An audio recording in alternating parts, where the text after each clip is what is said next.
Today we need to talk about a big change coming to Amazon's Kindle ebooks, one that is already making waves among readers. Hey book lovers, welcome back. Welcome to my channel where we talk about books, reading, and everything in between. Yeah. Starting next Wednesday, February 26, 2025, Amazon will no longer allow users to download their purchased ebooks to their PC or Macs through the USB. Instead, the only way to download books will be through Wi-Fi directly to Kindle or to Kindle supported app. And let's just say people are not happy about it. So what's going on here and what does this mean for how we own digital books? Let's break it down. What Amazon policy change means to us Kindle users and the difference between owning an ebook and licensing it, the legality of converting Kindle ebooks to other formats, and how this could impact digital reading, piracy, and the future of ebooks. Before this change, Kindle users could download their purchased ebooks onto their computers and transfer them through USB. This gave readers more control over their files, especially those who prefer to back up their books, use different e-readers, or even convert formats. Now with this new restriction, Amazon is keeping Kindle books locked into their own ecosystem. If you can't download files directly, it's much harder to use outside of Kindle-supported devices. And that raises a big question. Do we actually own the ebooks we buy? Do we own our ebooks or are we just renting them? This isn't the first time digital ownership has been questioned. When we buy a physical book, it's ours.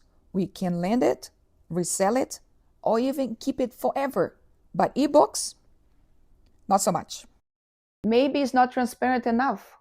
Most ebooks sold on platforms like Amazon aren't really purchased in the traditional sense.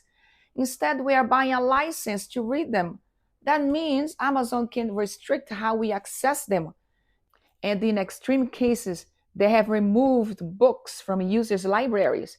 Remember when they pulled 1984 from the Kindle back in 2009?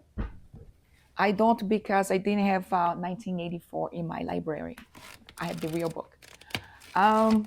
But the irony writes itself. So while this USB download change seems small, it's actually part of a much bigger discussion.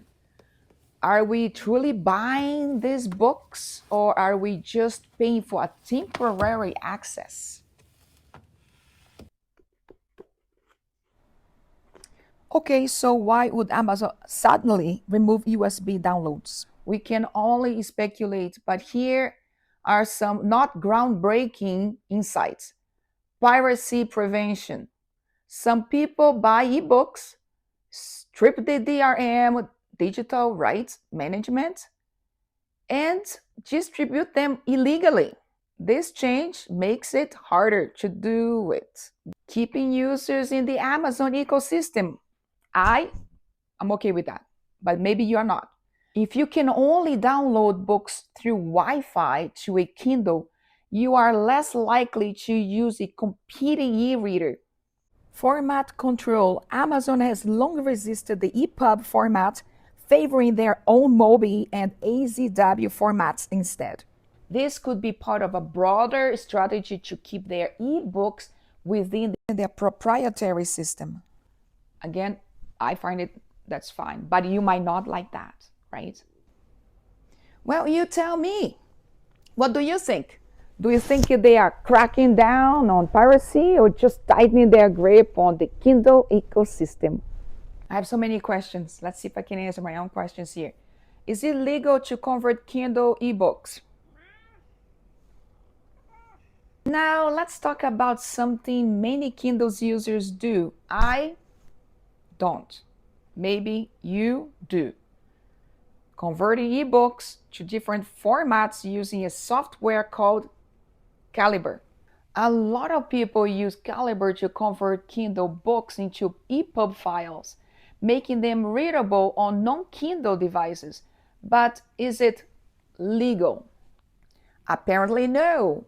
In most countries, breaking DRM, even for personal use, is against copyright laws. However, enforcement varies, and many readers argue that if they bought the book, they should be able to read it however they want. But Amazon sees it differently. To them, if you strip DRM, you are violating their terms of service. And if you share the converted file, that is piracy. So, this policy change might be Amazon's way of stopping users from easily converting their books. But does that mean we lose control over what we buy? What do you think? I have so many questions. Help me to answer them. This raises a big, huge question about the future of digital reading. If we don't really own our ebooks, should we rethink how we buy them? Some readers are already turning back to the physical books. Others are choosing DRM-free platforms like Kobo or direct purchases from the publishers. I didn't think that was an option, but here we are. But what do you think? Should we have the right to fully own and control our ebooks? Or is Amazon justified in protecting their digital content? I think in the end of the day is who loves physical books, they will always will buy physical books. And us who like to read ebooks as well, will continue buying or renting or licensing ebooks. I'm not too concerned about what Amazon is doing with their own content. I'm thinking about you who likes that, who has been doing this, downloading your books to your offline PC or Mac. I'm thinking about you. What do you think? Would that affect your whole experience in buying ebooks from Amazon? Do you ever use the software Calibre? And this is a wrap. This is the end of my video for today. If you found this discussion interesting, don't forget to like, to subscribe for more anything to do with book content and reading and readers like you, like me.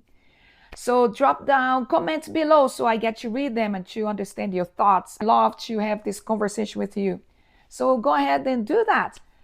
Do you think we should have fully ownership of our ebooks, or does this change make any sense? Other videos around my channel too about 23 reads, 6 reads, just everything to do with books. Thank you so much for watching and happy reading.